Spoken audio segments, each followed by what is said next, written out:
श्री पतंजली महामुनये नमः. गतसूत्रामध्ये आपण चित्तप्रसादनाचा प्रकार सुरू केला.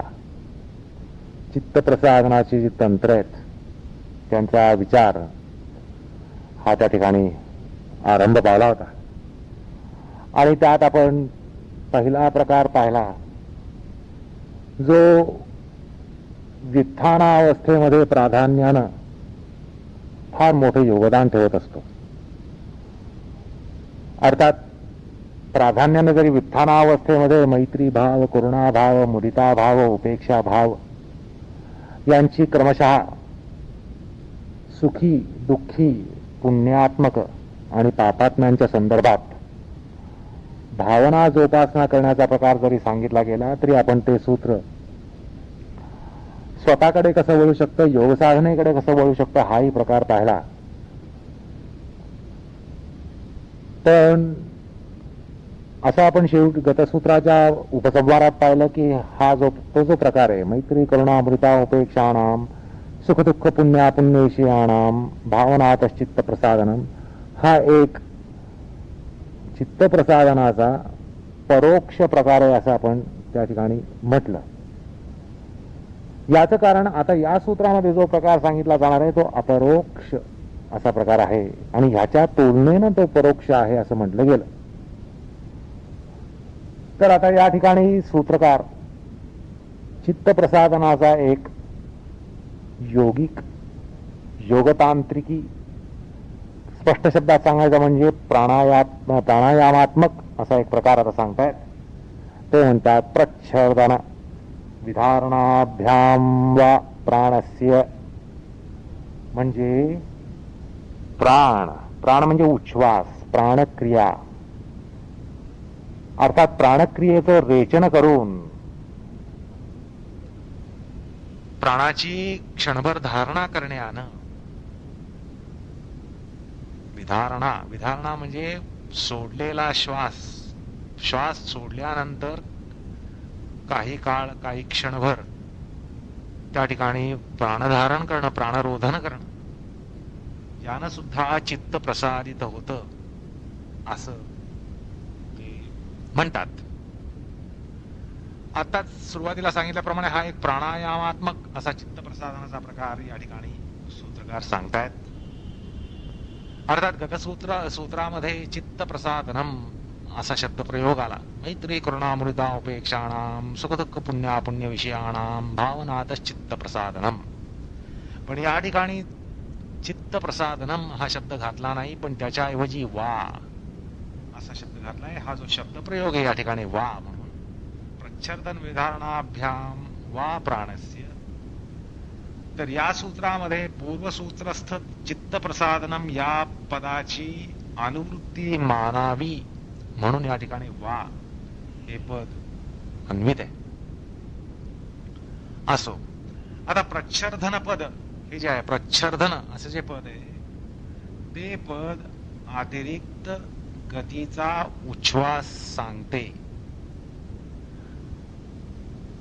प्रच्छर्दन म्हटल्यानंतर थोडासा तीव्र अशा प्रवेगाचा उच्छ्वास, थोडासा जोरकस, सर्वसामान्य उच्छ्वासापेक्षा थोडासा जोरकस असा उच्छ्वास सांगण्यासाठी प्रच्छर्दन असा शब्द वापरला गेलेला आहे.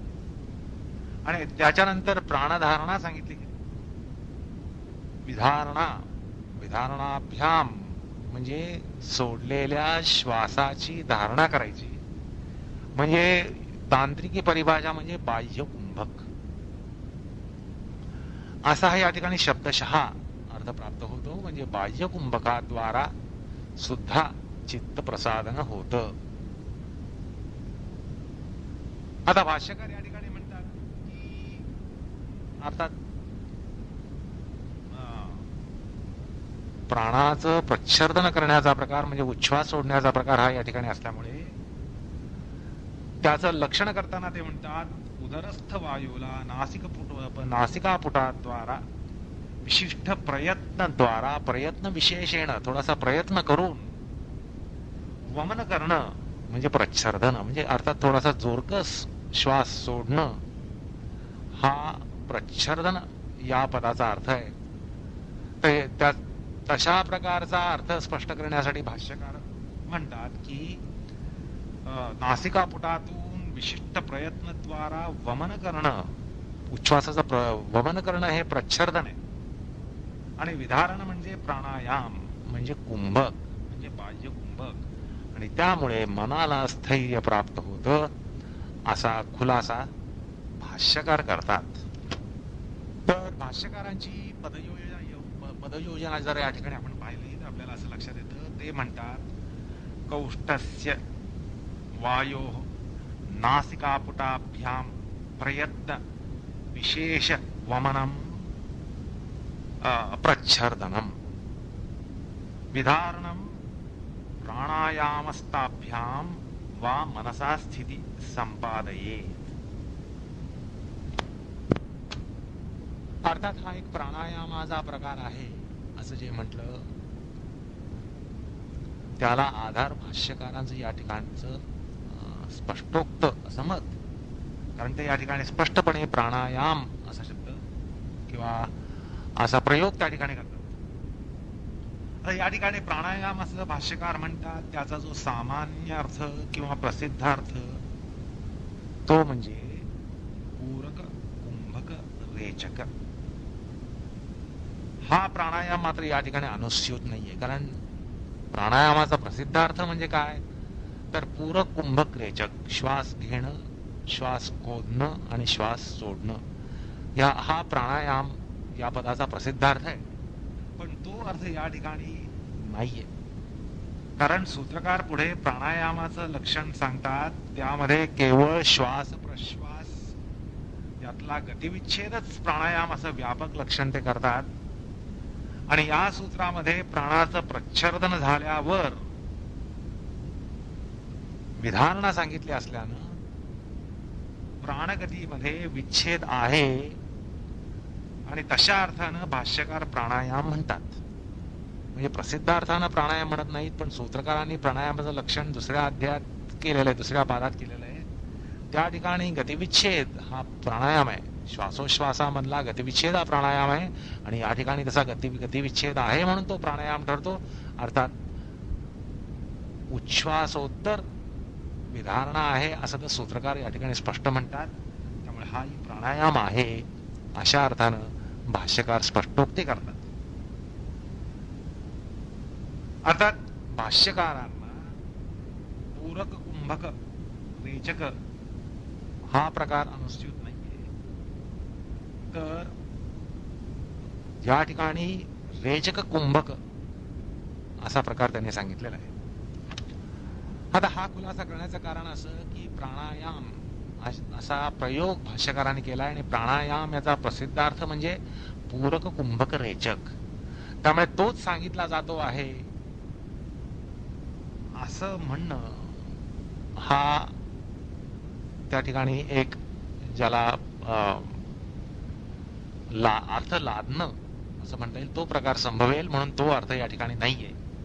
प्राणायाम म्हणजे केवळ गतिविच्छेद आहे, श्वासोश्वासामध्ये गतिविच्छेद आहे म्हणून तो प्राणायाम आहे. आणि या ठिकाणी स्पष्टपणे म्हटल्याप्रमाणे हा बाह्य कुंभकाचा प्रकार आहे, रेचकोत्तर कुंभकाचा प्रकार आहे.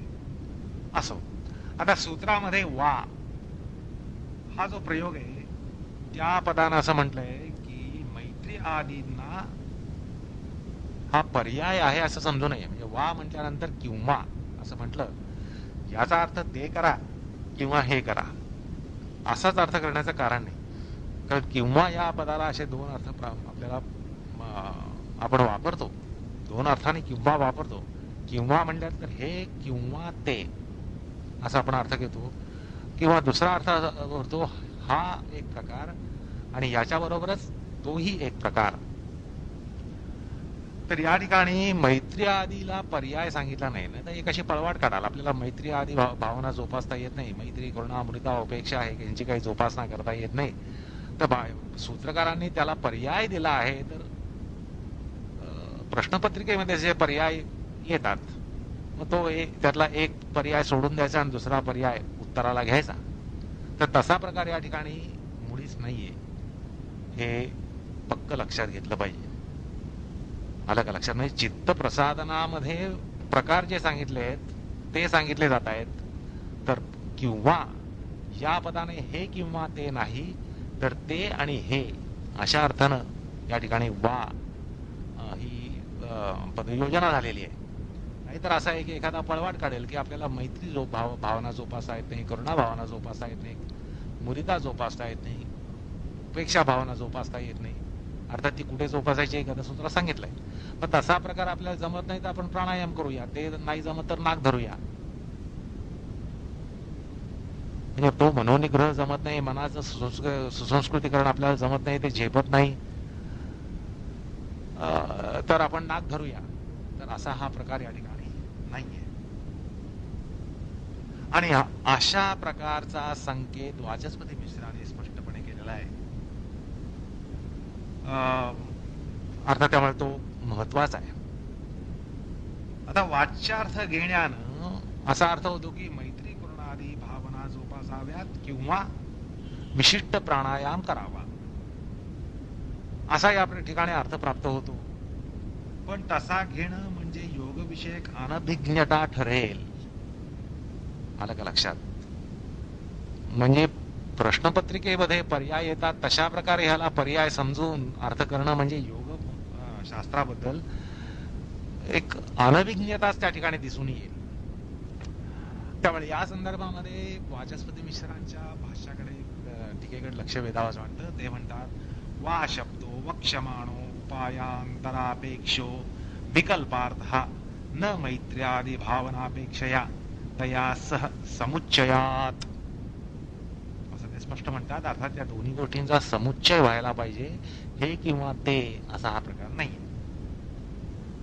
आता भाष्यक या उपायाचं फल सांगताना, फलश्रुती सांगताना म्हणतात की मनस स्थिती संपादयेत, मनाची योग्य स्थिती याद्वारा संपादावी. योगाला अनुकूल, ध्यानाला अनुकूल, जपाला अनुकूल, ईश्वर प्रणिधाना अनुकूल अशी मनाची स्थिती जी आहे ती संपादावी, असं भाष्यकार म्हणतात. अर्थात हा जो प्राणायाम आहे, प्राणायामाचा एकूण हा प्रकार आहे, उच्छ्वास प्राणायाम आहे, एक्झलेशन प्राणायाम ज्याला म्हणता येईल तसा येतो. तर त्यामध्ये चित्ताची स्थिती संपादण्याचा प्रकार या ठिकाणी सांगितला आहे. म्हणजे तो जो प्राणायाम आहे तो या अनुषंगाने व्हायला पाहिजे. जो प्राणायाम होईल तो श्वासाचा व्यायाम म्हणून न होता मनाला एक प्रसन्न अवस्था देईल, प्रसन्न चित्त केलं जाईल, मनाची तशी प्रसन्न अवस्था ही संपादित केली जाईल. अशा अनुषंगानं आणि अशा रीतीनं अशा तंत्राने तो प्राणायाम करायचा असतो असं या ठिकाणी सूचित आहे. अर्थात प्राणायामाचा मनावर, चित्तावर अशा योगाला अनुचित असा परिणाम होईल, अशा तऱ्हेचा प्राणायाम या ठिकाणी सांगितला गेलेला आहे. अर्थात योगशास्त्रामध्ये अनभिज्ञ असलेल्या माणसांना असा या ठिकाणी प्रश्न पडतो की हा जो उच्छ्वास प्राणायाम आहे त्याचा आणि चित्त प्रसादनाचा काय प्रकारचा संबंध आहे, कशा प्रकारचा संबंध आहे. कारण सर्वसामान्यपणे जर असं म्हटलं असतं की प्राणायामाद्वारा चित्त प्रसादन करावं तर कदाचित मान्य केलं असतं किंवा प्राणायामाचा परिणाम होत असेल. पण या ठिकाणी विशेषतः उच्छ्वास प्राणायाम म्हटल्यामुळे अनभिज्ञ असे जे अभ्यासक असतील त्यांना या ठिकाणी असा प्रश्न पडतो की हा कशा प्रकारचा संबंध आहे.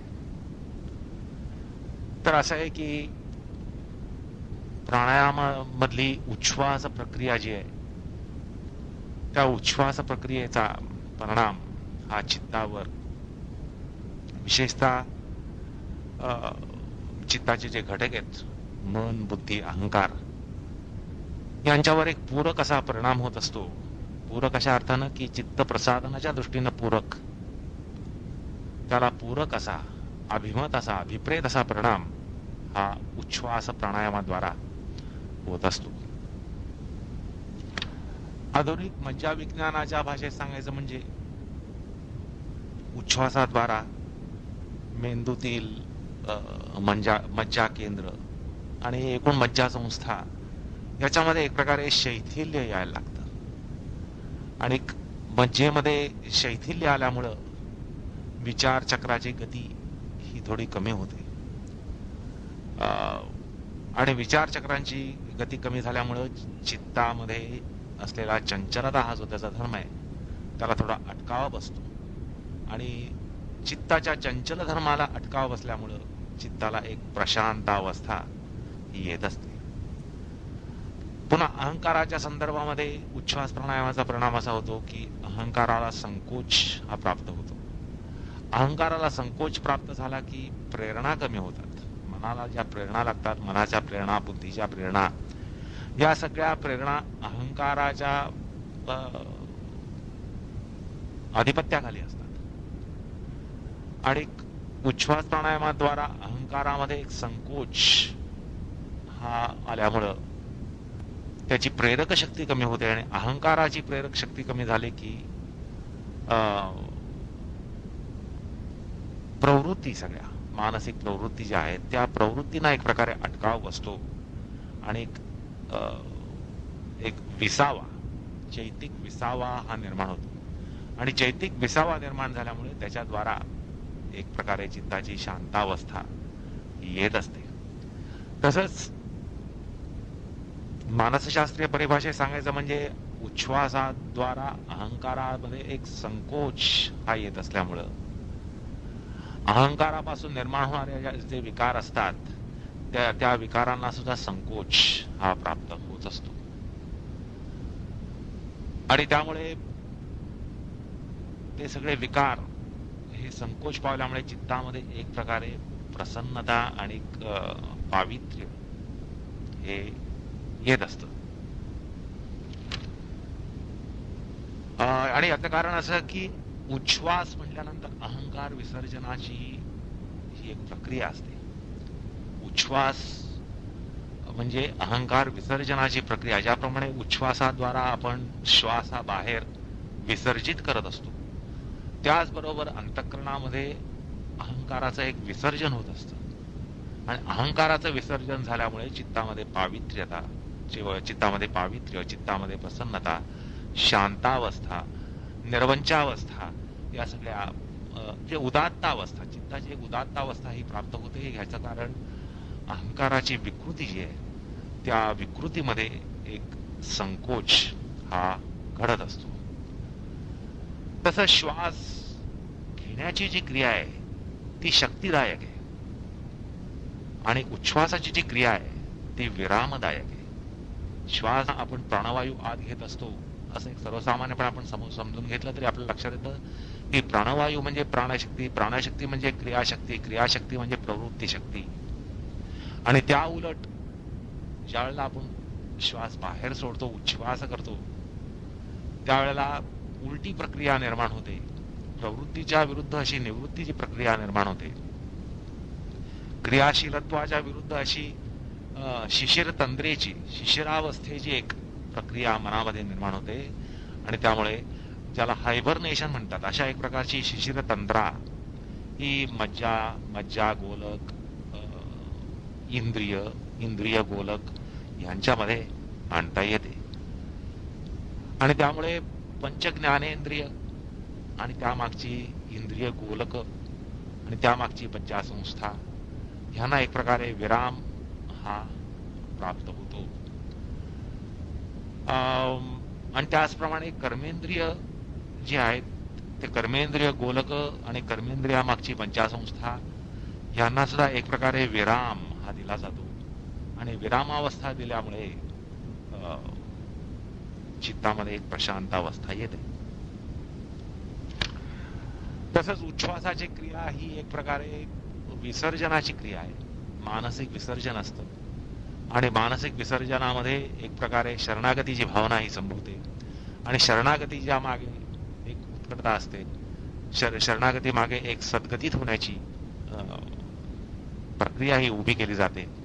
अर्थात तो एक प्रकारचा सत्वगुणाचा त्या ठिकाणी उत्कर्ष असतो आणि सत्वगुणाचा उत्कर्ष झाल्यामुळे अर्थात रजतमो गुणांना एक प्रकारे त्यांचं विसर्जन होतं, त्यांचा संकोच निर्माण झाल्यामुळे अर्थात सत्वगुणाचा हा विस्तार त्या ठिकाणी होत असतो. आणि सत्वगुणाचा विस्तार झाल्यानंतर सत्वगुणाच्या अनुषंगाने त्यामध्ये उतरायला पाहिजेत किंवा उतरत असतात, ते उतरतात. म्हणजे प्रसन्नता, शांतता, सौम्यता, उदात्तता, भव्यता, नंतर विनयशील वृत्ती, या सगळ्या गोष्टी उच्छ्वासाच्या मनोविज्ञानामध्ये दडलेल्या असतात.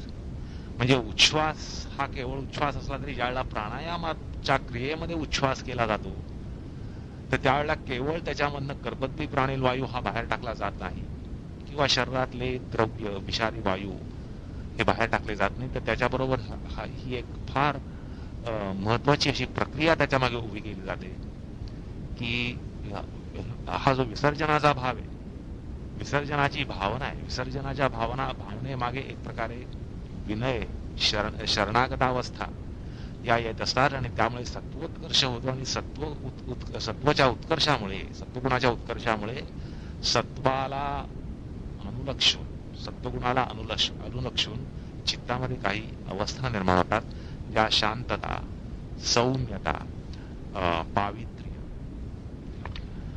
विनय, विगतहंकार अशी वृत्ती, निर्मळता आणि निरामयावस्था या त्या उच्छ्वासाच्या, प्राणायामातल्या उच्छ्वासाच्या क्रियेमध्ये दडलेले असतात. म्हणजे आपला सर्वसामान्य उच्छ्वास त्याच्या तुलनेनं प्राणायामाच्या पीठिकेतून केलेला उच्छ्वास, ज्यामध्ये या दृष्टीने फार मोठा फरक असतो. म्हणजे मज्जासंस्था, मानससंस्था, मानस मज्जासंस्था, इंद्रिय मज्जासंस्था, इंद्रिय मानससंस्था, मज्जा गोलक, मज्जा केंद्र, मेंदूतल्या पेशी, या सगळ्यांवर फार मोठा परिणाम हा उच्छ्वासाच्या प्राणायामामध्ये हा साधता येतो. आणि त्यात सूत्रकार आणि योगशास्त्र या ठिकाणी प्राणायामाच्या या विशिष्ट क्रियेचा निर्देश करतात. अर्थात त्याचं योगदान, प्राणायामाचं योगदान आणि विशेषतः उच्छ्वासाच्या प्राणायामाचं योगदान हे फार महत्वाचं असतं. हे थोड्याशा अनुभवानं, थोड्याशा अभ्यासानं साधकाच्या लक्षात येत असतं. कारण यामागे जे मनोविज्ञान असतं त्याचा थोडक्यात त्या ठिकाणी आपण आता परामर्श घेतला की चित्ताची शुद्धी होणं, चित्ताचं शुद्धीकरण होणं, चित्तामध्ये प्रसन्नता येणं, शांतता येणं, विगत अहंकार वृत्ती येणं, विनय येणं, भव्यता, उदात्तता, शरणागता अशी अवस्था, या सगळ्या चित्तामध्ये हे धर्म त्या ठिकाणी उदित होतात आणि त्याच्यामुळे चित्त प्रसादित होत असतं, असा निर्देश या सूत्रामध्ये शास्त्रकार करून जातात. तर अशा प्रकारे आपण सूत्राचा विशेष विचार केला. आता थोडासा सामान्य विचार असा करूया, तो असा की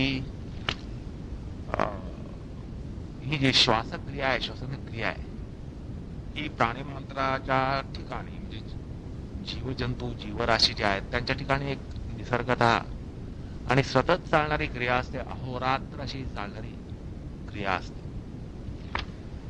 आणि असं आहे की माणूस हा जन्माला येतो त्याला पहिली क्रिया कुठली करत असेल तर गर्भवेष्टन तोडल्यानंतर तो पहिला श्वास घेतो. म्हणजे श्वास घेण्याच्या क्रियेपासून त्याच्या जीवनाला आरंभ होतो. आणि मृत्यूसमयी शेवटची क्रिया कुठली करत असेल तर तो श्वास सोडण्याची क्रिया करतो. म्हणजे पहिला श्वास घेणं आणि शेवटचा श्वास सोडणं या दरम्यान मध्ये तो निरंतरपणे संपूर्ण जीवनकाळभर श्वासोश्वासाची क्रिया ही अखंडपणे करत असतो. आणि असं आहे की या श्वासोश्वासामुळे केवळ माणसाचे शरीर व्यापारच चालतात असं नाही, तर याच्यावर सगळे व्यापार, शरीरातले सगळे घटक ह्यांचे क्रिया व्यापार, यांच्या क्रिया ह्या श्वासोश्वासावरच अवलंबून असतात.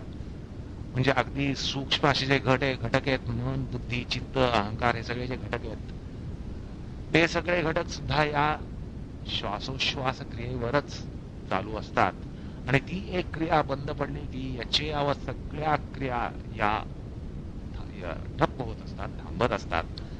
शरीर थांबतं, मन थांबतं, बुद्धी थांबते, अहंकार थांबतं, चित्त थांबतं, ह्या सगळ्या गोष्टी शेवटच्या श्वासागणिक थांबतात आणि जोपर्यंत श्वासोश्वास चालू आहे तोपर्यंत या सगळ्या गोष्टी निसर्गाच्या क्रमानुसार या चालूच असतात. सर्वसामान्यपणे माणूस या श्वासोश्वासावर तेवढं लक्ष देत नाही, त्याचं महत्व पटवून घेत नाही, समजून घेत नाही. मरतानाच त्याला श्वासोश्वासाची जाणीव होते, किंवा दम लागला तरच श्वासोश्वासाचं महत्व पटतं, किंवा तो जर कोंडला गेला तरच त्याला श्वासाचं महत्व पडतं. पण योग्यांनी या श्वासोश्वासाचा फार सूक्ष्म आणि दीर्घ असा विचार केला. मला लक्षात म्हणजे सर्वसामान्यपणे माणूस ही श्वासोश्वासाची क्रिया एक प्रतिक्षिप्त क्रिया म्हणून चालत असते आणि त्यासाठी आपल्याला काही करावं लागत नाही म्हटल्यानंतर त्याकडे कोणी विशेष असं लक्ष देत नाही. आणि आता सांगितल्याप्रमाणे आपल्याला श्वासाकडे लक्ष केव्हा जातं तर श्वास ज्याला कोंडला जातो, श्वास घेता येत नाही, श्वास सोडता येत नाही, किंवा प्रयाणकाळ आला म्हणजे श्वास जसा कोंडला त्याच वेळेला आपल्याला फक्त त्या श्वासाचं महत्व, उच्छ्वासाचं महत्व हे लक्षात येतं. तोपर्यंत अहोरात्र निरंतरपणे चालला असलेला श्वासोश्वास त्याकडे माणूस कुठल्याच कृतज्ञ बुद्धीने बघत नाही किंवा त्याच्याबद्दल काही जिज्ञासा सुद्धा ठेवत नाही. पण योग्यांनी या श्वासोश्वासाबद्दल जी आपली मूल क्रिया आहे, सगळ्या क्रिया ज्याच्यावर अवलंबून असतात त्या श्वासोश्वासाचा इतका दीर्घ आणि सूक्ष्म असा अभ्यास केला की त्याचे जे परिणाम होतात शरीराच्या वेगवेगळ्या स्तरांवर, शरीरातल्या वेगवेगळ्या घटकांवर, शरीरातल्या वेगवेगळ्या संघटनांवर त्याचे जे परिणाम होतात याच्या यावर सगळ्या अणु रेणू पेशी या सगळ्यांवर श्वासोश्वासाचा परिणाम होतो. चित्तावर, मनावर, बुद्धीवर, अंतःकरणावर जो परिणाम होतो ते सगळे परिणाम योगशास्त्राने हेरले. अर्थात श्वासोश्वासाचा तेवढा सूक्ष्म अभ्यास योग्यांनी आणि योगशास्त्राने फार पुरातन काळापासून चालू ठेवला. आणि त्यामुळे या ठिकाणी योगाभ्यासकानं, साधकानं पहिल्यांदी कृतज्ञ बुद्धीनं, विनित भावानं त्या सगळ्या पूर्वाचार्यांना विनम्रपणे वंदन करणं हे स्वाभाविक असतं. आणि तसं जर होत नसेल तर आपण योग साधक नाही याची पक्की गाठ अभ्यासकानं मनाशी बांधावी. असो तर हा जो प्राणायामाचा प्रकार आहे ज्या ठिकाणी श्वासोश्वासाचं सूक्ष्म अवलोकन केलं जातं, त्याचे सूक्ष्म परिणाम हेरले जातात, त्याच्याविषयी सूक्ष्म दीर्घ असा विचार केला जातो, ते प्राणायामाचं जे शास्त्र आहे त्याविषयी त्याला एक अष्टांगामध्ये स्थान, चौथं अंग म्हणून स्थान दिलेलं आहे आणि त्या स्वतंत्र असा विचार हा दुसऱ्या पादामध्ये होणार आहे. पण या ठिकाणी चित्ताच्या प्रसन्नतेच्या अनुषंगानं जो प्राणायामाचा विचार सूत्रकार या ठिकाणी मांडतायत तेवढ्याच अनुषंगाने आपण या ठिकाणी त्याचा विचार करणार आहोत. अर्थात श्वासोश्वासावर उभं असलेलं प्राणायाम हे जे शास्त्र आहे त्याचा विचार आपण दुसऱ्या पादामध्ये अष्टांग योगाचा विचार करताना, प्राणायाम या त्याच्या उपांगाचा विचार करताना करणार आहोत. पण तो विचार या ठिकाणी आपण आणणार नाही. केवळ चित्त प्रसादनाच्या दृष्टीनं, चित्ताच्या प्रसन्नतेच्या अनुषंगानं जो काही प्राणायामाचा परिणाम या ठिकाणी सूत्रकार सूचित करतायत तेवढाच आपण या ठिकाणी विचार करणार आहोत. तर असं पहा की आपण चित्तविक्षेपांचा विचार केल्यानंतर आपण या चित्त प्रसादनाचा विचार करतो आहोत. पण चित्तविक्षेपांचा मुकाबला करण्याचा हा प्रकार या ठिकाणी सूत्रकाराने आरंभ केलेला आहे. याच्यावरचा अनुसंधान सुटता कामा नये. चित्तविक्षेपांचा प्रतिषेध करण्यासाठी हे प्रकरण त्यांनी एक आरंभलेलं आहे. आणि चित्तविक्षेपांचा जर विचार त्याचं स्मरण तुम्ही केलं तर तुम्हाला असं लक्षात येईल की त्या ठिकाणी श्वास प्रश्वासानामक एक सहचर सांगितला गेला आणि अर्थात विक्षेपांचा तो एक सहचर, श्वास प्रश्वासारूप सहचर याचा आपण विचार केला आणि त्यामुळे श्वास प्रश्वासरूप विक्षेप जो आहे, विक्षेपाचा सहचर जो आहे तो त्याचा मुकाबला करण्याला श्वासोश्वास रूपी नियंत्रणच योग्य असतं किंवा ते एकच नियंत्रण त्या ठिकाणी प्राप्त होत असतं. अशा दृष्टिकोनातून आपण या सूत्राकडे वळणार आहोत. आता असं पहा की आपण श्वासोच्छ्वासाची क्रिया करताना श्वासाद्वारा प्राणवायू घेतो आणि प्राणवायू या संकल्पनेमध्ये, या नामामध्ये अनेक गोष्टी दडलेल्या आहेत. हा प्राणवायू आहे. या प्राणवायूद्वारा शुद्ध असा वायू, शुद्ध अशी आपण शक्ती, ऊर्जा ही शरीरामध्ये घेत असतो आणि ही ऊर्जा फुफ्फुसामध्ये पोचल्यानंतर त्या ठिकाणी ज्या मज्जापेशी आहेत आणि त्या ठिकाणी ज्या सूक्ष्म रक्तवाहिन्या आहेत, त्या रक्तवाहिन्यांमध्ये हा प्राणवायू मिसळतो, ही ऊर्जा मिसळते आणि संबंध शरीरभर ती पोचवली जाते. शरीराच्या सगळ्या भागांमध्ये, सगळ्या अवयवांमध्ये, शरीराच्या सगळ्या घटकांमध्ये ही रक्ताद्वारा शरीरभर पोचवली जाते. हा जो प्राणवायू आहे, घेतलेली ऊर्जा जी आहे, शुद्ध स्वरूपातली जी हवा आहे, प्राणवायू नावाप्रमाणे तो प्राणवायू आहे, त्याप्रमाणे तो घेतल्यामुळे शरीरामध्ये तो वायू शरीरातल्या अनंत पेशींपर्यंत जाऊन पोचतो. ऊर्जेच्या स्वरूपामध्ये तो आलेला वायू शरीरातल्या सगळ्या पेशींपर्यंत जाऊन पोचतो. रक्ताभिसरण संस्थेच्या माध्यमातून तो सगळीकडे जाऊन पोचतो आणि त्यामुळे एक शक्ती संचार हा शरीरामध्ये होत असतो. आणि त्याचबरोबर त्याच्यामुळे शरीराचे व्यापार चालतात. त्या ऊर्जेवर शरीराचे व्यापार चालतात आणि शरीराचे व्यापार चालल्यामुळे एक प्रकारे जी झीज शरीरामध्ये निर्माण होते, ती झीज जी झाली असते त्याद्वारा काही गोष्टी आपल्याला विसर्जित कराव्या लागतात. शरीराच्या उत्सर्जन संस्थेद्वारा आपण असे अशुद्ध घटक बाहेर टाकत असतो. म्हणजे आपण श्वासाद्वारा शुद्ध घटक घेतो आणि त्याद्वारा शरीराच्या संस्था चालतात, शरीराचे व्यापार चालतात आणि शरीरामध्ये त्यामुळे एक झीज निर्माण होते.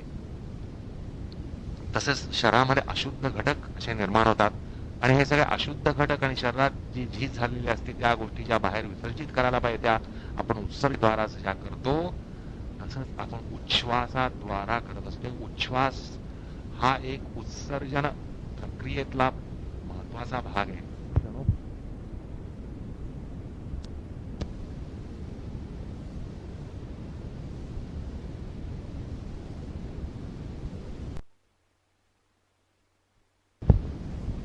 आणि हे सगळे अशुद्ध घटक आणि शरीरात जी झीज झालेली असते त्या गोष्टी ज्या बाहेर विसर्जित करायला पाहिजे त्या आपण उत्सर्जन संस्थेद्वारा ज्या करतो, तसंच आपण उच्छ्वासाद्वारा करत असतो. उच्छ्वास हा एक उत्सर्जन प्रक्रियेतला महत्वाचा भाग आहे. क्षणोक्षणी घडणारा एक उत्सर्जनाचा प्रकार आणि याद्वारा आपण शारीर मल हे बाहेर टाकत असतो. हे आपल्या बुद्धीला सहज पटू शकतं. कारण विज्ञानाने आपल्याला सांगितलंय की कर्बत प्राणील वायू हा बाहेर जातो, शरीरातली उष्णता ही बाहेर जाते, शरीरातली कर्बत प्राणील वायू जो विषारी वायू आहे तो बाहेर जातो. आता याच्यावरून आपल्याला असं लक्षात येतं की शरीराच्या प्रक्रियेमध्ये, शरीरेंद्रियाच्या प्रक्रियेमध्ये एक प्रकारे अशुद्ध घटक निर्माण होतात, विषारी घटक निर्माण होतात आणि हे आपण सतत बाहेर टाकत असतो. आणि उच्छ्वास हा एक उत्सर्जन प्रक्रियेतला एक महत्वाचा घटक आहे. तर शरीर विज्ञान केवळ एवढंच सांगतं की उच्छ्वासाद्वारा केवळ कर्बती प्राणील वायू बाहेर जातो. म्हणजे प्राणवायू शरीरामध्ये वापरल्यानंतर, रक्ताद्वारा तो सगळीकडे पोचल्यानंतर शरीरातल्या क्रिया आणि चयापचय क्रियेतून त्यामध्ये एक विसर्जन योग्य असा घटक निर्माण होतो, तो म्हणजे कर्बती प्राणील वायू, आणि तो बाहेर टाकला जातो. एवढंच विज्ञान जाणतं. पण असं आहे, केवळ आपल्या शरीराचे व्यापार चालत नसतात, शरीराबरोबर मनाचे व्यापार चालत असतात, चित्ताचे व्यापार चालू असतात, बुद्धीचे व्यापार चालू असतात आणि या सगळ्या प्रक्रियेमध्ये बुद्धीमध्ये काहीतरी झीज निर्माण, मनामध्ये झीज निर्माण होत असते आणि त्या ठिकाणी उत्सर्जनीय असे काहीतरी घटक असतात आणि ते कर्बती प्राणील वायूच्या प्रकारानेच प्राप्त असतात असं म्हणण्याचं कारण नाही. तसं मानणं ही बुद्धिवादाची दिवाळखोरी. त्यामुळे शरीरातले जसे अशुद्ध घटक उच्छ्वासाद्वारा जातात, तसेच शरीरामधली जी मानसिक संघटना आहे, चित्ताची संघटना आहे, मन, बुद्धी, अहंकार, भावना यांच्याद्वारा जे शरीरामध्ये व्यापार चालतात. शरीराचे व्यापार म्हणजे केवळ शरीरेंद्रिय, अंतरेंद्रियांचे व्यापार नसतात. आपल्याला शरीरातल्या संस्था माहिती आहेत, पचन संस्था, रक्ताभिसरण संस्था वगैरे वगैरे, तर केवळ त्या संस्थेचे व्यापार चालतात असं मानणं बरोबर नाही. तर त्याबरोबर एक मानसेंद्रिय संस्था जी आहे, चैतिक संस्था आहे, त्याचेही व्यापार चालत असतात आणि त्याच्या व्यापारामध्ये काही विसर्जनीय विसर्गाला योग्य असे काही घटक निर्माण होत असतात आणि त्यांचं विसर्जन या उच्छ्वासाद्वारा होत असत. आता उच्छ्वासाद्वारा जशी शरीराची शुद्धी होते, श्वासाद्वारा शरीराची शुद्धी होते हे तर कोणालाही पटेल. प्राणवायू आत येते, ऊर्जा आत येते, पण त्याचबरोबर उच्छ्वासाबरोबरही शरीरातली अशुद्धी बाहेर जाते आणि अशुद्धी बाहेर जाणं हा एक विशुद्धीकरणाचा प्रकार आहे. अशुद्धीचं विसर्जन होणं, अशुद्धीचा विसर्ग होणं हा एक शुद्धीकरणाचा प्रकार आहे. तसंच चित्तामध्ये विसर्ग योग्य असे जे काही घटक आहेत, विसर्ग योग्य असे जे काही परमाणू तयार होत असतील, त्यांचं सुद्धा विसर्जन या उच्छ्वासाद्वारा होत असतं. त्यामुळे जसं शरीराची शुद्धी ही उच्छ्वासामुळे होते हे आपल्याला पटतं, तसंच मनाची शुद्धी उच्छ्वासामुळे होते हे आपल्याला मान्य करावं लागतं. आणि योग हा शोध आहे. योगशास्त्राने ही गोष्ट शास्त्रतः मानलेली आहे, त्यामागचं सिद्धांतन त्यांनी केलेलं आहे. आणि त्यामुळे सूत्रकार या ठिकाणी सांगतात की उच्छ्वास प्राणायामाद्वारा तुम्ही मनातील अशुद्धी बाहेर घालवता, अर्थात चित्तातली अशुद्धी बाहेर घालवता. आता चित्तातली अशुद्धी बाहेर जाते म्हणजे याचाच अर्थ दुसऱ्या शब्दात सांगायचं म्हणजे चित्ताची शुद्धी होते. चित्ताची शुद्धी होते म्हणजे चित्ताचं विशुद्धीकरण होतं. चित्ताचं विशुद्धीकरण होतं म्हणजे चित्ताचं परिक्रमण होतं. चित्ताचं परिक्रमण होतं म्हणजे चित्ताचं प्रसादन होतं. कारण चित्ताची शुद्धी ही चित्ताची प्रसन्नावस्था आहे, चित्ताची अशुद्धी ही चित्ताची क्षोभावस्था आहे. आलं का लक्षात? चित्ताची अशुद्धी म्हणजे चित्ताचा क्षोभ आहे आणि चित्ताची विशुद्धी म्हणजे चित्ताची सौमनस्यावस्था आहे. सौम्य मनस अशी जी अवस्था आहे किंवा प्रशांतावस्था आहे, ती चित्ताची विशुद्धावस्था आहे. आणि उच्छ्वासाद्वारा अशुद्धी बाहेर टाकून विशुद्धी निर्माण करण्याचा प्रकार संभवतो आणि त्या दृष्टीनं या ठिकाणी चित्त प्रसादन हा जो प्रकार सांगितला आहे तो अत्यंत सुसंगत आहे, अत्यंत शास्त्र सुसंगत आहे, अत्यंत विज्ञाननिष्ठ आहे. असो, तर हा एक प्रकार असा आहे की शास्त्रशास्त्राचा प्रकार असा आहे की श्वासाद्वारा श्वास आत घेण्याच्या क्रियेमध्ये फुफ्फुसामध्ये प्राणवायू, वायुकोशामध्ये प्राणवायू घेतला जातो आणि त्या प्राणवायू फुफ्फुसामध्ये गेल्यानंतर रक्तवाहिन्यांमध्ये तो पसरला जातो. रक्तवाहिन्यांद्वारा तो शरीरभर प्रसारित होतो आणि त्यानंतर शरीराची झीज जी होते, शरीराच्या क्रियेमुळे जी झीज होते ती पुन्हा रक्तवाहिन्यांद्वारा उडत असते.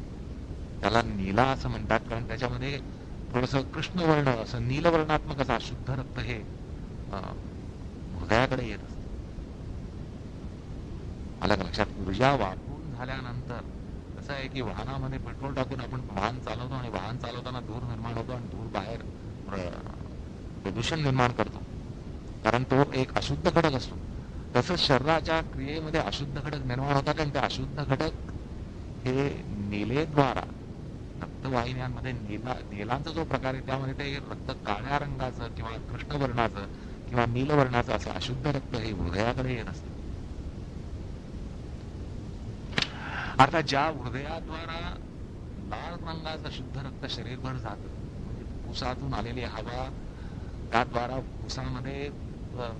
फुफ्फुसातून ते हृदयात जाऊन हृदयातून लाल रक्त शुद्ध स्वरूपातलं विशुद्ध स्वरूपातलं रक्त ऊर्जेच्या स्वरूपातलं रक्त शरीरभर जातं आणि शरीरभर त्याचा संचार झाल्यानंतर शरीरातले जे विसर्जनीय विसर्ग योग्य घटक आहेत ते सगळे रक्त गोळा करतं आणि पुन्हा येऊन हृदयामध्ये आणून सोडतं आणि हृदयामध्ये त्यांची पुन्हा विशुद्धी होते.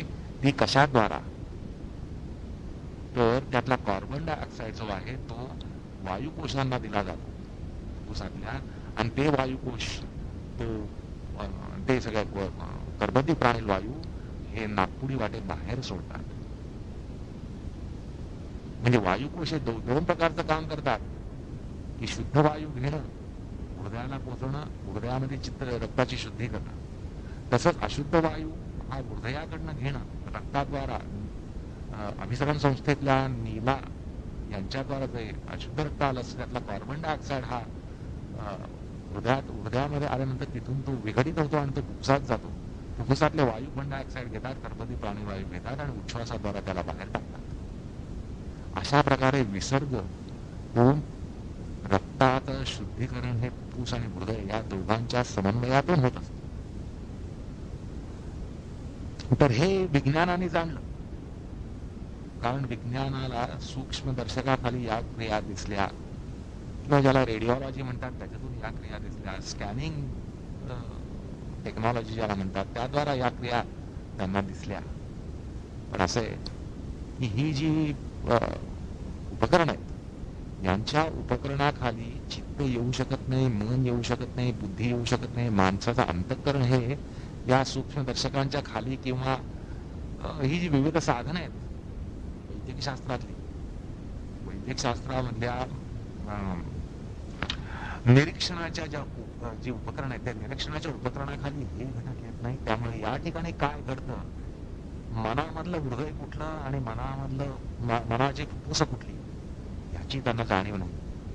बुद्धीचं फुफ्फुस कुठलं आणि बुद्धीचं हृदय कुठलं याची त्यांना जाणीव होऊ शकत नाही. चित्ताचं फुफ्फुस कुठलं आणि चित्ताचं हृदय कुठलं याची त्यांना जाणीव होऊ शकत नाही. फक्त माणसाच्या छातीच्या पिंजऱ्यामध्ये फुफ्फुस आहेत आणि हृदय आहे, आणि या दोघांच्या कार्यामुळं शुद्ध रक्त संचार आणि अशुद्ध रक्ताचं शुद्धीकरण आणि अशुद्ध वायूचं विसर्जन आणि विसर्ग या गोष्टी त्यांना दिसतात, आणि म्हणून ते त्या ठिकाणी शास्त्रात मांडतात. पण या गोष्टी त्यांना दिसत नाहीत म्हणून त्या मांडत नाहीत. पण योग्यांना या गोष्टी दिसल्या, त्यांच्या समाधी प्रज्ञेमुळे त्यांना या गोष्टी दिसल्या. असं हे योगशास्त्रातच सांगितलंय की नाभीचक्रामध्ये संयम करून शरीराच्या व्यूहाचं ज्ञान होतं. शरीर म्हटल्यानंतर संबंध शरीराचं पिंड पोषण या सगळ्याचं ज्ञान होतं. आणि मन, बुद्धी, अहंकार हे शरीराचे सूक्ष्म घटक आहेत आणि त्याचंही ज्ञान योग्यांना होतं. हृदय चित्त संवेद असं म्हणून चित्ताचं ज्ञान होतं, या हृदयामध्ये होतं. तर त्यामुळे चित्ताची विशुद्धी प्रक्रिया आणि अशुद्धी प्रक्रिया ह्या गोष्टी योगशास्त्राला कळल्या, आणि म्हणूनच त्यांनी चित्त प्रसारण हे प्रकरण आपल्या शास्त्रामध्ये मांडण्याचा त्यांना अधिकार मिळाला, आणि त्यांनी ते मांडलं. चित्ताची अशुद्धी का होते, चित्ताची विशुद्धी कशी होते, या गोष्टी या शास्त्राने मांडल्या. चित्ताची अशुद्धी होण्याचं कारण कामक्रोध मोह मद मात्सर्य किंवा क्लेश, पंचक्लेश ह्याच्याद्वारा चित्त हे कलुषित होत असतं. आणि चित्ताची विशुद्धी करण्याचा प्रकार सध्या सांगत आहेत. एक प्रकार आपण पाहिला, दुसरा प्रकार या ठिकाणी सांगितला आहे. अर्थात प्राण हा प्राण केवळ शरीराचा प्राण नाही, प्राण हा मनाचा प्राण आहे, बुद्धीचा प्राण आहे, अंतःकरणाचा प्राण आहे, चित्ताचा प्राण आहे. कारण प्राण बलान्वित असताना हे सगळे घटक बलान्वित असतात. पण मृत्यूशय्येवर प्राण ज्या वेळेला निःशक्त होतो त्यावेळेला हे सगळे घटक निःशक्त होतात असा आपला अनुभवच आहे. आणि त्यामुळे प्राणाचा अंतःकरणाच्या घटकांशी असलेला संबंध शास्त्राने जाणला, आणि त्यामुळे त्यांनी या ठिकाणी उच्छ्वासाद्वारा ही विशुद्धी क्रिया कशी होते हा प्रकार सांगितलाय. आणि त्याचा एक आपण विज्ञानाच्या दृष्टिकोनातून एक विचार केला की विसर्ग आणि उत्सर्जन आणि विसर्जन हा प्रकार उच्छ्वासात संभवतो. तर तो उच्छ्वास प्राणायामाच्या तंत्रानं केला तर चित्तातलं हृदय, चित्तातले फुफ्फुस त्यांच्यामधली अशुद्धी बाहेर, तसंच मनामधलं फुफ्फुस आणि मनामधलं हृदय हे सुद्धा मनामधला कर्बोदकी प्राणिल वायू बाहेर टाकतात. अर्थात अशुद्धी आणि क्षोभ अशा स्वरूपामध्ये असलेला कर्बोदकी प्राणिल वायू ही संकल्पना लक्षात घ्या. मनाचा कर्बोदकी प्राणिल वायू म्हणजे क्षोभावस्था, मनाचं चांचल्य, मनाचा भरकटण्याचा धर्म. तर तसंच चित्त, अहंकार या प्रत्येकाचं फुफ्फुस आणि प्रत्येकाचं हृदय प्राणायामाद्वारा कार्यान्वित होतं. आणि त्यामुळे चित्ताचं फुफ्फुस चित्ताचं हृदय, मनाचं हृदय फुफ्फुस मनाचं हृदय, अहंकाराचं फुफ्फुस अहंकाराचं हृदय यांच्या कार्यामुळे चित्ताची विशुद्धी ही होत असते असं एकूण या ठिकाणी योगशास्त्र सांगतंय. असो, आता असं पहा की आपण ज्यावेळेला श्वासोच्छ्वास करतो त्यावेळेला उच्छ्वास हा जर आपण अनेक कारणांनी अपर्याप्त झाला, पुरेसा झाला नाही, आणि असं होण्याचं कारण असतं अनेक चैतिक कारण असतात, शारीरिक कारण असतात की ज्यामुळे उच्छ्वास हा पुरेसा होत नाही. म्हणजे ज्याला रेसिड्युअल एअर असं म्हणतात. म्हणजे फुफ्फुसामध्ये एक विशिष्ट पातळीमध्ये हवा कायम असते, तर ती जी आहे ती पातळी हळूहळू वर यायला लागली तर असं अर्थ होतो की फुफ्फुसामध्ये मलधारण हे जास्त प्रमाणात होतं. असं लक्षात घ्या की समजा असं विचार केला की 10% हा फुफ्फुसातला रेसिड्युअल एअरचा घटक आहे. आता हा 10%चा जर 15% आणि 20% आणि 35%वर गेला तर फुफ्फुसामध्ये मलान्वित घटक हे जास्त असतात. पण ज्यावेळेला आपण प्राणायामाच्या तंत्रानं अतिरिक्त उच्छ्वास करतो किंवा जास्त उच्छ्वास करतो त्यावेळेला काय होतं की हा जो रेसिड्युअल एअरचा त्याची जी पातळी आहे ती पातळी खाली येते. अर्थात ती पातळी खाली आल्यामुळे काय होतं की तितके वायुकोश तितक्या प्रमाणामध्ये रिकामे होतात. आलं का लक्षात? आणि त्यामुळे एक फुफ्फुसामधलं अंगभूत प्रदूषण हे कमी होतं. फुफ्फुसामधलं अंगभूत प्रदूषण हे कमी होत असतं. आलं का लक्षात? ज्या वेळेला श्वासोश्वासा उथळ चालतो अनेक कारणाने, शारीरिक व्याधी असते, मानसिक व्याधी असते, अशा कारणाने श्वासोश्वासावर परिणाम हा होतो.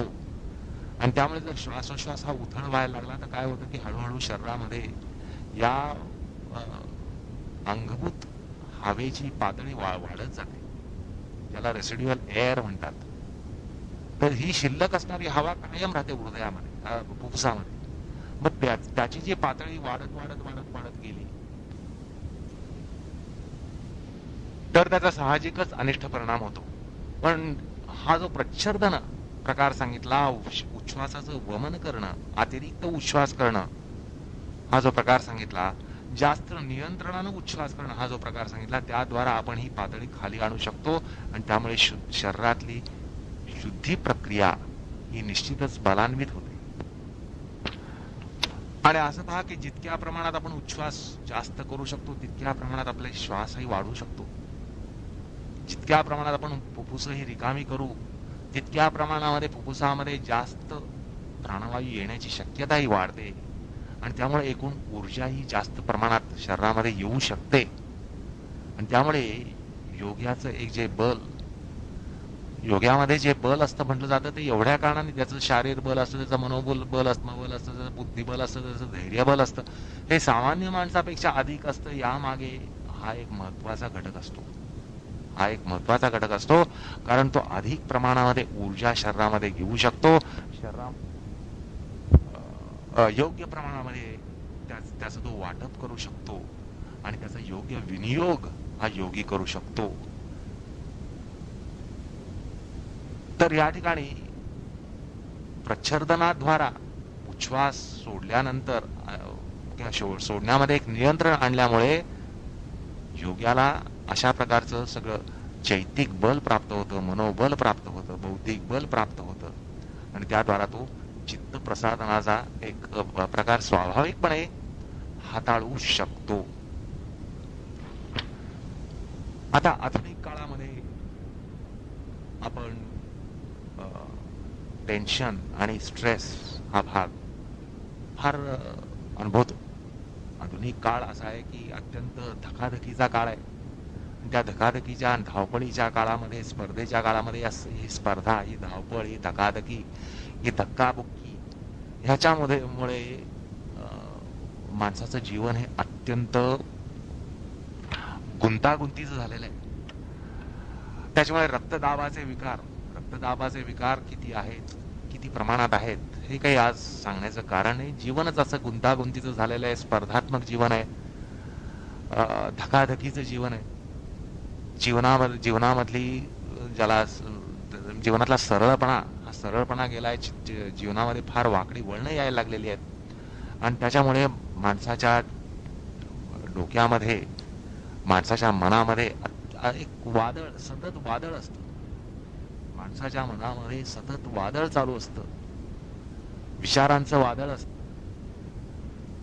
आणि पुन्हा माणसाच्या विलासी वृत्तीमुळे जसा जसा माणूस नागरी संस्कृतीमध्ये रुळतोय तसा तसा तो विलासी आणि चैनी व्हायला लागलाय. इच्छा आकांक्षा वाढायला लागल्या, अपेक्षा वाढायला लागल्या आहेत. अपेक्षा वाढल्या आहेत पण एकूण बाकी जीवन स्पर्धात्मक आहे. पण त्यानंतर हवं आहे ते भरपूर आहे पण मिळण्याचे प्रकार अवघड झाले आहेत, स्पर्धा आली आणि त्याच्यामुळे एक दबावाचं जीवन निर्माण झालंय. अत्यंत दबावाने युक्त असं जीवन आहे. मग त्याचा आपण असा अर्थ सहज करू शकतो की माणसाच्या मेंदूमध्ये, माणसाच्या मनामध्ये जबरदस्त गर्दी ही निर्माण झालेली आहे, विचारांची गर्दी आहे आणि त्यामुळे विचारांची सतत लठ्ठालठ्ठी आहे आणि त्यामुळे माणसाचं मन रिकामं होणं ही प्रक्रिया फार महत्वाची ठरते. माणसाचा मेंदू ह्याच्यामध्ये विसर्ग एक वेगळ्या गतीनं निर्माण होणं हे फार आवश्यक झालेलं आहे, ज्याला डिस्टेन्शन म्हणतात. तो डिस्टेन्शनचा प्रकार हा अत्यावश्यक झालेला आहे. हायपर टेन्शन इतकं वाढलेलं आहे, त्यामुळे मेंदूमध्ये एक उत्सर्जन होण्याची प्रक्रिया ही आज अत्यंत आवश्यक आहे.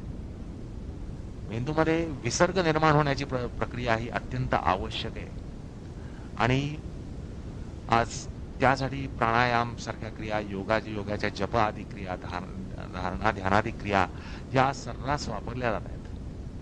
त्यांचा स्वीकार केला जातोय आणि त्यांचा पुरस्कार केला जातोय ते एवढ्या कारणासाठी की माणसाच्या मेंदूमध्ये जी काही आज गर्दी आहे, विचारांची गर्दी आहे, ती गर्दी कमी व्हायला पाहिजे.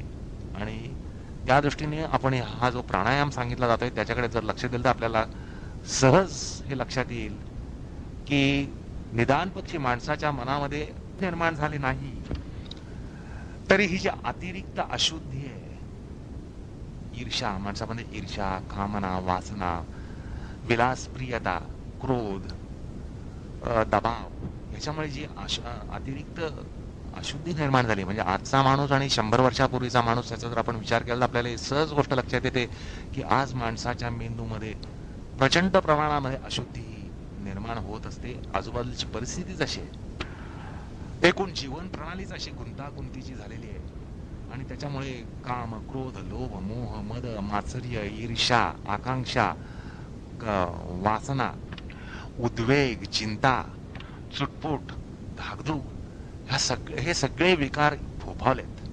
हे सगळे विकार फोफावलेत आणि त्यामुळे एक तर गोष्ट आपल्याला निश्चित लक्षात येते की ही जी अतिरिक्त अशुद्धी आहे बुद्धीमध्ये, मनामध्ये, मेंदूमध्ये अतिरिक्त अशुद्धी आहे, अतिरिक्त दबाव जो निर्माण झालाय तो तरी बऱ्याच अंशी प्राणायामाद्वारा जातो असं आपल्याला लक्षात येतं आणि असा आपल्याला अनुभवही घेता येतो. म्हणजे सर्वसामान्य माणूस जो आहे तो अशा जीवन व्यापारामध्ये, अशा जीवन निष्ठेमध्ये, अशा जीवन प्रणालीमध्ये जीवन जगत असताना सुद्धा त्याला या प्राणायामाद्वारा ही अतिरिक्त अशुद्धी जी आहे त्याला एक या ठिकाणी विसर्ग मिळतो. त्यामुळे आपल्याला असं वाटतं की आता मला शांत वाटतं. आता खरं म्हणजे शांत काही वाटत नसतं, ती धाकधूक, चिंता आणि उद्विग्नता, चित्तात बुद्धीतला ताणतणाव, मनावरचा ताणतणाव, हा ताणतणाव जातो आणि तो गेलेला असल्यामुळे आपल्याला वाटतं आता मला शांत वाटतंय. आलं का लक्षात? म्हणजे हे कसं आहे की माणूस ज्यावेळेला व्याधी पीडित असतो आणि ती व्याधी गेल्यानंतर तो काय एकदम ठणठणीत होत नाही, पण व्याधी गेल्यानंतर आपण ज्यावेळेला त्याला उठता बसता पाहतो त्यावेळेला बरं आहे का, हो तो म्हणतो आता बरं आहे. आता बरं आहे म्हणजे काही बरं नाहीये, फक्त जे बरं नव्हतं ते गेलेलं आहे. म्हणजे ती एक अभावात्मक अशी आरोग्याची अवस्था आहे आणि त्याच्यानंतर कालांतरानं त्याला ते आरोग्य मिळणार असतं. तर तसं या ठिकाणी आपला ताणतणाव गेल्यामुळे आपल्याला वाटतं की मन शांत झालं, आता बरं वाटतंय. तर हे बरं वाटतं खऱ्या अर्थाने बरं वाटत नसतं. बरं वाटत नसण्याचा प्रकार संपलेला असतो, एवढाच त्या ठिकाणी अर्थ असतो. मग आपला तुम्हा जनसामान्यांना जर ह्याचा असा अनुभव येत असेल की की आपल्यामधले ताणतणाव कमी होतात. चित्ताला एक प्रकारे शांतावस्था येते. शांतावस्था येते म्हणजे पुन्हा स्पष्ट सांगायचं म्हणजे अशांतावस्था जाते, क्षोभावस्था जाते. म्हणजे आपल्यामध्ये जर एवढ्या प्रचंड प्रमाणामध्ये जर परिणाम होऊ शकत असेल या अशुद्धी निस्सरणाचा, अशुद्धीच्या विसर्जनाचा जर एवढा परिणाम होत असेल, तर योगी जो असतो, ज्याचं जीवन अत्यंत निर्मळ असतं, सरळ निर्मळ असं जीवन असतं, साधं जीवन असतं, आचार विचार सगळे सात्विक असतात, त्याला प्राणायामाचा परिणाम किती होत असेल याची आपण केवळ कल्पनाच करावी. म्हणजे तो मुळात शांत स्वभावाचा असतो, मुळात त्याच्यामध्ये चिंता, उद्वेग, ताण तणाव, धकाधकी या गोष्टी नसतात. वासना, ईर्ष्या ह्याचे वणवे त्याच्या अंतःकरणात नसतात. हे कुठलेच वणवे नसताना जे काय शांत होत असेल ते काय शांत होत असेल याचा क्षणभर विचार करावा. कारण तुमच्या आमच्या अंतःकरणामध्ये वणवे शांत होतात, तुमच्या आमच्या अंतःकरणामध्ये वणवे शांत होत असतात, पण ज्या योग्यामध्ये वणवेच नसतात त्याच्यामध्ये काय होत असेल याचा क्षणभर आपण केवळ विचारच करावा. अर्थात विचाराची क्षितिज इतकी विस्तारलेली असतील त्या ठिकाणी, मग त्या ठिकाणी आपल्याला असं सहज लक्षात येईल की योग्याला चित्ताचा प्रसाद जो मिळू शकतो तो खरोखर या उच्छ्वासाच्या प्राणायामाला सुद्धा किती प्रचंड प्रमाणात मिळतो हे आपल्याला लक्षात येईल. तर अशामुळे या ठिकाणी चित्त प्रसादन सांगितलंय. म्हणजे जो प्रथित यश असा जो योगी असेल, योग साधक असेल, त्याला चित्त प्रसादन हे निश्चितच प्राप्त होतं. चित्तामध्ये विलक्षण सौम्यता येते आणि त्याला चित्ताचा प्रसाद मिळतो. पण तुम्हा जनसामान्यांना सुद्धा फायदा कसा होतो, तर चित्तातले वणवे विसतात, चित्तामधले वणवे विसतात, चित्तातली अतिरिक्त अशुद्धी संपते, चित्तातल्या अतिरिक्त अशुद्धीला एक वाट मिळते. म्हणजे अंतःकरणातलं प्रदूषण कमी होतं. शरीरातलं जसं प्रदूषण कमी होतं तसंच अंतःकरणातलं, बुद्धीतलं, मनातलं प्रदूषण हे कमी होतं. त्यामुळे बऱ्याच अंशी आपल्याला ती एक विशुद्धावस्था ही प्राप्त होत असते. तर अशा प्रकारे योगशास्त्राने एक विलक्षण प्रकारे या ठिकाणी सांगितलं आहे की चित्त प्रसादन, चित्त विशुद्धीकरण, चित्तातलं मलनिस्सारण हे कसं होऊ शकतं ते या ठिकाणी या सूत्राद्वारा योगशास्त्राला सांगायचं आहे. तर अशा प्रकारे आपण हा प्रकार या ठिकाणी पाहिला. अर्थात प्राणायामाचा चित्ताशी संबंध किती घनिष्ठ आहे हा प्रकार आपण प्राणायामाचा सूत्राचा विचार करताना दुसऱ्या पादामध्ये करणार आहोत. कारण त्या ठिकाणी प्राणायामाचं फल सांगताना असं म्हटलेलं आहे, ततक्षीयते प्रकाशावर्णम. अंतःकरणामध्ये ज्ञानाच्या भोवतीचे ढग असतात ते सगळे ढग, आवरण रूप जे ढग असतात ते सगळे जातात. आणि तसंच धारणा योग्यता मनसहा, धारणा ध्यानाला योग्य अशी भूमिका ही चित्तामध्ये प्राप्त होते. अर्थात चित्ताला ती सौम्यता, प्रसन्नता, विशुद्धता, उदात्तता, उत्कटता हे सगळे जे ध्यानाला लागणारे पैलू आहेत, चित्ताचे पैलू आहेत, ते प्राप्त होत असतात असं त्या ठिकाणी सांगणार आहेत. तर त्यावेळेला हे धर्म साक्षात कसे निर्माण होऊ शकतात प्राणायामाद्वारा हा विचार खास त्या प्राणायाम अंगात्मक सूत्राचा आहे. त्यामुळे तो विचार आपण या ठिकाणी करणार नाही, पण एक सामान्य विचार या ठिकाणी आपण करून या सूत्रावरचा विचार या ठिकाणी थांबवत आहोत. कृष्णार्पणमस्तु.